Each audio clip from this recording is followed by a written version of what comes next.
Hi, ഇന്ന് നമുക്ക് ബ്രേക്ക്ഫാസ്റ്റിന് ഒരു വെറൈറ്റി ആയിട്ട് പാൽപുട്ടും ചെറുപയർ കറിയും ഉണ്ടാക്കാം.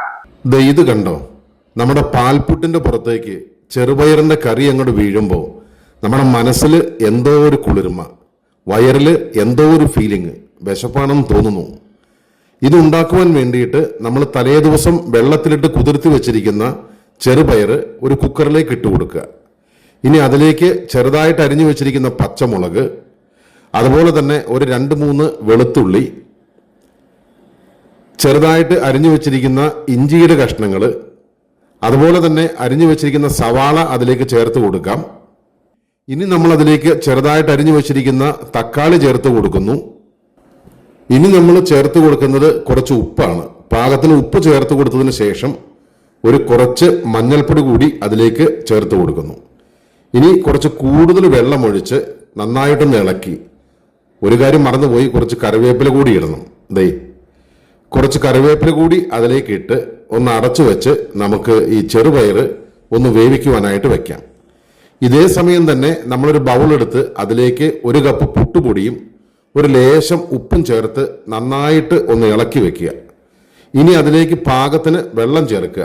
വെള്ളം ഈ പുട്ടുപൊടിയേക്കാൾ കുറച്ചുകൂടി കൂടുതൽ വേണം. കണ്ടോ, ഇത്രയും വെള്ളം ചേർത്തിട്ടുണ്ട് നമ്മൾ.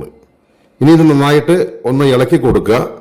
വെള്ളം കൂടുതലായി എന്ന് തോന്നണ്ട, ഒരു 10 മിനിറ്റ് കഴിയുമ്പോൾ ഈ പൊടി നല്ല പാകത്തിനായിരിക്കും. അതുകൊണ്ട് ഒരു 10 മിനിറ്റ് നേരത്തേക്ക് നമുക്ക് ഇതൊന്ന് അടച്ചു വയ്ക്കാം. ഇതിങ്ങനെ നന്നായിട്ട് കുഴയ്ക്കുമ്പോൾ എല്ലാവരും ഈ വീഡിയോ ഒന്ന് ഷെയർ ചെയ്തേക്കണം കേട്ടോ. ഇപ്പോൾ 10 മിനിറ്റ് കഴിഞ്ഞു. പൊടിയുടെ ആ വെള്ളമെല്ലാം വറ്റി.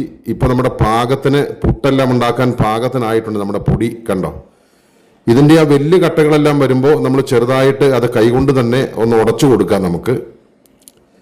ഇനി നമ്മൾ ഇതിലേക്ക് ചേർത്ത് കൊടുക്കുന്നത് 2 സ്പൂൺ പാൽപ്പൊടിയാണ്. പാൽപ്പൊടി മാത്രമല്ല കേട്ടോ, ഇനി ഇതിലേക്ക് നമ്മൾ ഗ്രേറ്റ് ചെയ്ത് വെച്ചിരിക്കുന്ന ക്യാരറ്റ് ഇതിലേക്ക് ചേർത്ത് കൊടുക്കുന്നു. ഇനി കുറച്ച് തേങ്ങ ചിരകിയത് ഇതിലേക്ക് ഇട്ട് കൊടുത്ത് നമ്മൾ കൈകൊണ്ട് തന്നെ നന്നായിട്ട് ഒന്ന് ഇളക്കി എല്ലാം കൂടി ഒന്ന് യോജിപ്പിച്ചെടുക്കാം. ഇപ്പോൾ നന്നായിട്ട് ഇളക്കി കഴിഞ്ഞു. ഇത് കുട്ടികൾക്കൊക്കെ വളരെ ഇഷ്ടമായിരിക്കും കഴിക്കാൻ. ഇത് സാധാരണ പുട്ട് പോലെയല്ല, ഒരു പ്രത്യേക ടേസ്റ്റ് ഉണ്ടാകും ഇതിന്. ഇനി നമ്മൾ സാധാരണ നമ്മൾ പുട്ട് ചുടുന്നത് പോലെ ഈ ചിരട്ടപ്പുട്ടിൻ്റെ ആ പാത്രം എടുത്ത് അതിലേക്ക് ആദ്യം കുറച്ച് തേങ്ങയിട്ട്, പിന്നെ നമ്മൾ ഈ മിക്സ് ചെയ്ത് വെച്ചിരിക്കുന്ന ഈ പൊടി അതിലേക്ക് ചേർത്ത്, ഇനി അതിൻ്റെ മുകളിൽ കുറച്ച് തേങ്ങ ഇട്ട് കൊടുത്ത് നമ്മുടെ കുക്കറിൻ്റെ മുകളിലേക്ക് വെച്ച് നമുക്ക് ഈ പുട്ട് ഉണ്ടാക്കിയെടുക്കാം. ഇപ്പോൾ പുട്ടിൻ്റെ ഭാഗം നമ്മൾ കഴിഞ്ഞു. ഇനി നമ്മുടെ ചെറുപയർ വെന്ത് കഴിഞ്ഞ് വന്നിട്ടുണ്ട്. ഇപ്പോൾ അത്യാവശ്യം നന്നായിട്ട് വെന്ത് കഴിഞ്ഞു, എന്നാൽ ഒരുപാട് കുഴഞ്ഞിട്ടില്ല.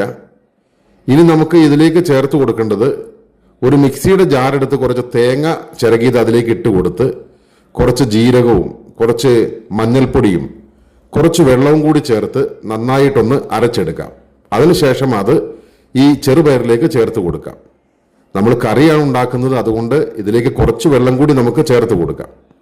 ഇനി ഇത് നന്നായിട്ട് നമുക്കൊന്ന് ഇളക്കി കൊടുക്കാം. ഇപ്പോൾ നന്നായിട്ട് ഒന്ന് ഇളകി വന്നിട്ടുണ്ട്.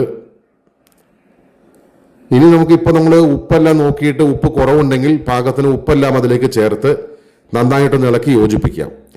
ഇനി ഇതിലേക്ക് ഒരു വറവലിന് വേണ്ടിയിട്ട് നമ്മൾ ഒരു പാൻ അടപ്പത്ത് വെച്ച് അതിലേക്ക് വെളിച്ചെണ്ണ ഒഴിച്ച് കടുകിട്ട് പൊട്ടിച്ച് കുറച്ച് വറ്റൽമുളകും കറിവേപ്പിലയും അതുപോലെ ഒരു നിറത്തിന് വേണ്ടിയിട്ട് കുറച്ച് കാശ്മീരി മുളക് പൊടിയും ഇത്രയും ചേർത്ത് നന്നായിട്ട് ഒന്ന് ഇളക്കി ഇതിലേക്ക് ചേർത്ത് കൊടുത്താൽ നമ്മുടെ കറി റെഡിയായിട്ടുണ്ട്.